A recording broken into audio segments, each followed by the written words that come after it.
Happy Monday! I just wanted to show you how to do this problem set because it gets a little confusing. So it says fill in the chart, then whisper the fractional unit. Obviously this is a triangle. The total number of equal parts is 1, 2, so I'm going to type 2. The total number of equal shaded parts, how many pieces are shaded? Well, there's only one piece shaded, so my answer there is 1.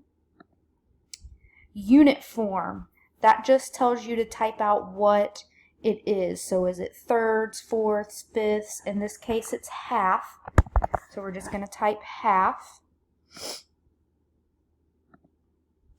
And the fraction is 1/2. You can either type it like this or 1/2. Either way works.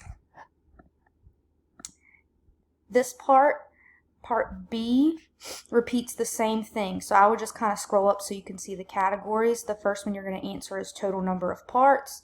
Then once you submit and go to the next problem, you would answer the total number of equal parts shaded, then the unit form, then the fraction, and it repeats all the way down.